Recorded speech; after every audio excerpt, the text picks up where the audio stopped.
Y con una cosa que me preocupa mucho siempre, y es la capacidad de perdonarlo todo. Yo no sé si yo soy muy exigente con mis líderes políticos, pero si un líder político, por ejemplo un socialdemócrata reconocido, de gran relevancia en su país en un momento dado como Gerhard Schröder, se vuelve amigo de Putin, se vuelve empleado de Putin, gana 1 millón de euros al año defendiendo a Putin, está en Gazprom, que es la empresa que vende el gas ruso, y se pone en contra de Europa, pero yo quiero que lo echen del Partido Socialdemócrata. Acaba de hacerlo Alemania finalmente y ya se habían tardado. No puedo perdonar a alguien que traiciona los principios por los que se supone que estamos trabajando todos. Pero eso parece que es raro. Parece que es muy extraño. Lo normal es que la gente apoye a los suyos hasta cuando faltan a sus propios principios. Y yo no lo entiendo. Gente del Partido Popular que defiende a los suyos en casos de corrupción horrorosa. No me refiero a los casos de corrupción de los años anteriores, de la trama Gürtel, y de los sobres y del financiamiento ilegítimo que hizo que los jueces dijeran que el PP es una organización criminal, una organización delictiva, como partido. Me refiero a las mascarillas, la estafa de las mascarillas del hermano de la presidenta de la Comunidad de Madrid, que tanto izquierda como derecha están perdonando alegremente. ¡Ay, se robó unos millones! ¡Ay, qué simpático el muchacho! El hermanito de la señora Ayuso. ¡Ay, qué muchacho este que se roba cosas!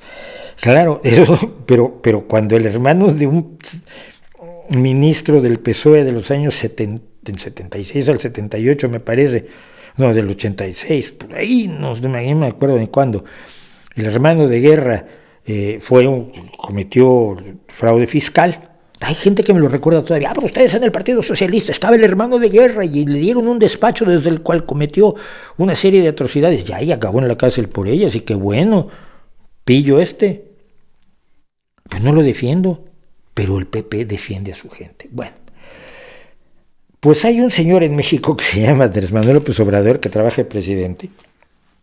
Esta historia les va a parecer divertidísima a los que no la conocen, y a lo mejor los que la conocen me la pueden explicar mejor a mí. Que en un momento dado dijo que México se iba a liberar de todo el entreguismo contra el vecino del norte, que es Estados Unidos. México es, no olviden, el único lugar donde el primer mundo y el mundo pobre tienen frontera, y vaya frontera larguísima que tienen. Y escribió este libro de Oye Trump, donde le decía a Donald Trump que lo iba a poner en su lugar y que México no iba a ser nunca más colonia de Estados Unidos y bla, bla, bla, este tipo de cuestiones que están muy bien en la retórica, pero que no aplican muy bien en la realidad cuando compartes una frontera así, cuando Estados Unidos te compra el 97% de lo que produces y te vende como el 75% de lo que le compras al mundo. Primero tendrías que encontrar formas de diversificar tus espacios económicos para luego poderte poner gallito. Si no, hay cosas que tienes que moderar. Pero depende hasta qué punto. Está esta narrativa que hizo hace poco Donald Trump, que la traduje allí para que la veamos juntos. I'm in there and I say, here's what we're going to do. He comes in and he laughs at me when I tell him we need 28,000 soldiers along the border.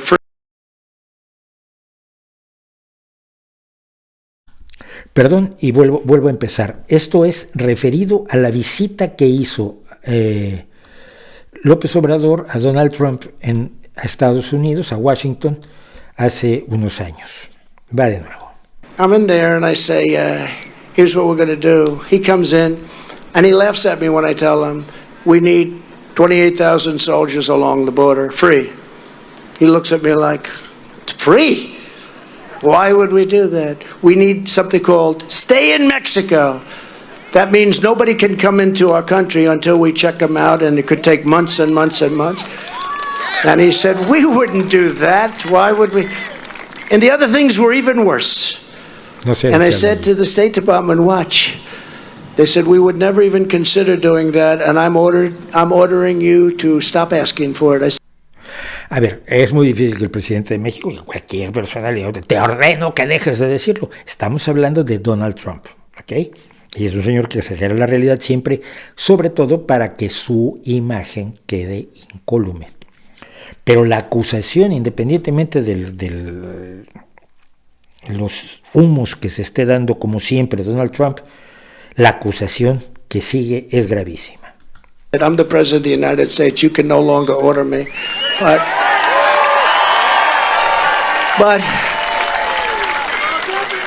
so I looked at him. I said, you don't think you're going to do this, right? They said, we're not going to do any of them. Why would we do them? We're not going to give you 28,000 soldiers for free. I said, yes, you are. Because it's now Friday afternoon at 1 o'clock. And on Monday morning at 8 o'clock in the morning, I'm putting on a 25% tariff. All of the cars that you stole our industry, stole 32%.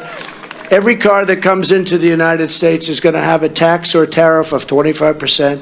And every other product you sell into the United States will be tariffed at approximately 25%. Hay que recordar que esto no lo puede hacer el presidente de Estados Unidos por un motivo, porque hay un tratado de libre comercio firmado entre México y Estados Unidos precisamente que lo impide. Lo cual no parece que se había enterado ninguno de los dos. Starting Monday morning at 8 o'clock. And he looked at me and he said, sir, it would be an honor to have 28,000 soldiers on the border. It would be an honor to have stay in frickin' Mexico. We want to have stay in Mexico. Bueno,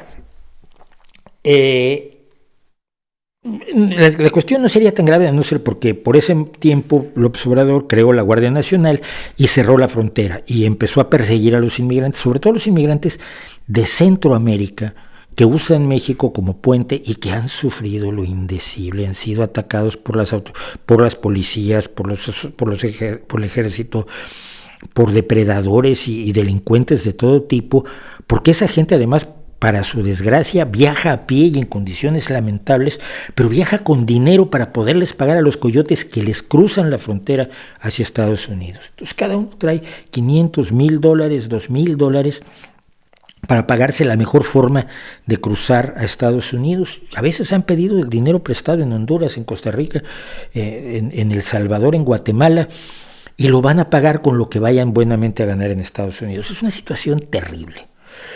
Y México de pronto se vuelve el perseguidor de los inmigrantes, y tenemos inmigrantes a los que les dispara la Guardia Nacional, inmigrantes guatemaltecos, y tenemos gente que es humillada, golpeada, etcétera, por los soldados mexicanos que forman el muro que dijo Trump que iba a poner México y que México iba a pagar por él. Eso es bastante alarmante, me parece. Entonces, uno supondría que el presidente de México va a ser cuestionado por esto.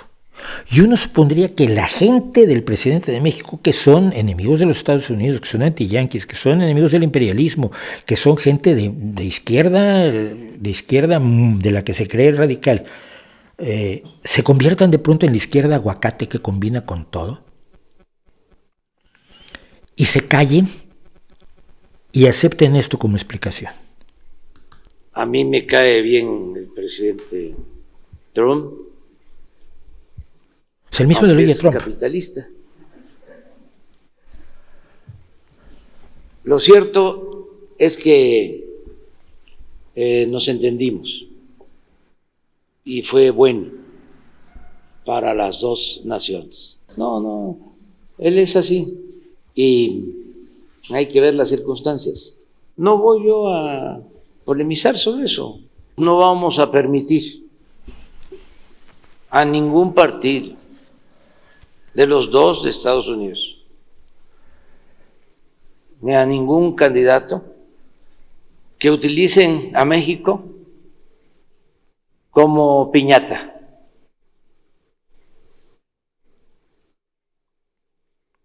Y que nos van a tener que tratar con respeto, como lo hacemos nosotros. ¿De qué carajos estás hablando, Andrés Manuel? Te han hecho una acusación gravísima y no puedes decir... No voy a polemizar sobre eso. Han dicho que te doblaste más rápido que nadie y se han reído de ti, se han burlado de ti, te han usado como piñata.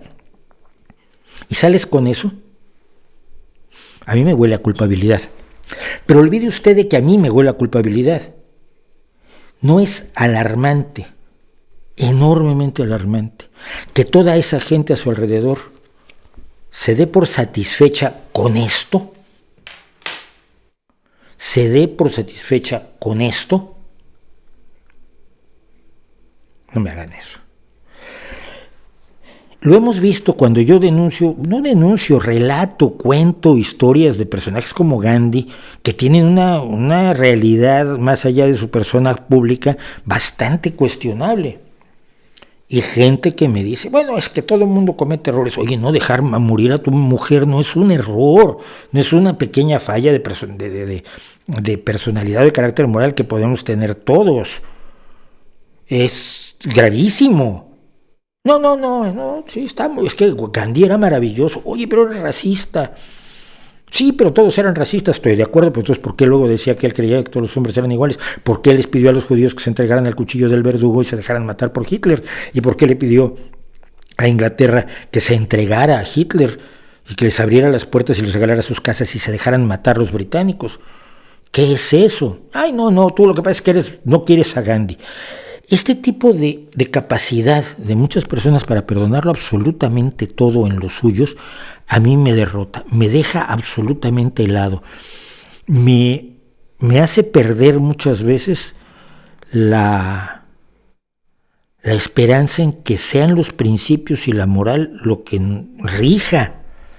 No lo que somos nosotros, que todos somos imperfectos y todos cometemos errores y todos tenemos problemas de carácter moral, porque ninguno de nosotros es tan bueno como quisiera o como le gustaría que creyeran que es, pero que le exijamos a los nuestros que cumplan aquello que habíamos quedado que iban a cumplir, que sean el tipo de gente de lo que uno se enorgullece ser su seguidor, su admirador, su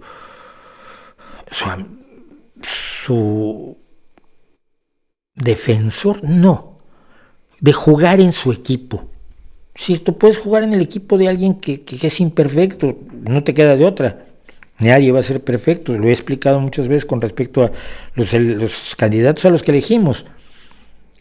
Pero alguien que va en contra de los principios que supuestamente estábamos defendiendo al principio, ¿cómo puedes callarte? ¿Cómo pueden callarse las personas que están alrededor de López Obrador, y algunos de los cuales son mis amigos y que me preocupan? ¿Quién le va a creer a Trump?